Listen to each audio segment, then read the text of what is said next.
वल्लरी प्रकाशनाच्या आजच्या शेवंती या प्रातिनिधिक काव्यसंग्रहाच्या प्रकाशनामध्ये तुमच्या सर्वांचं स्वागत करते.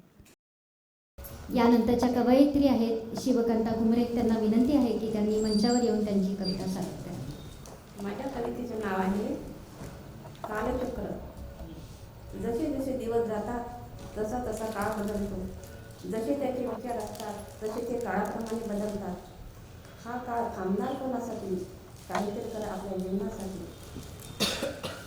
वेळ आणि काळ कसा येईल आपल्यासाठी?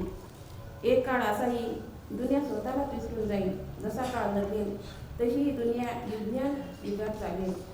कधी येईल सुख तर कधी येईल दुःख. या सुख दुःखांचा संघर्ष जे करायचं असते ते काळाच्या मर्यादेत काळाच्या.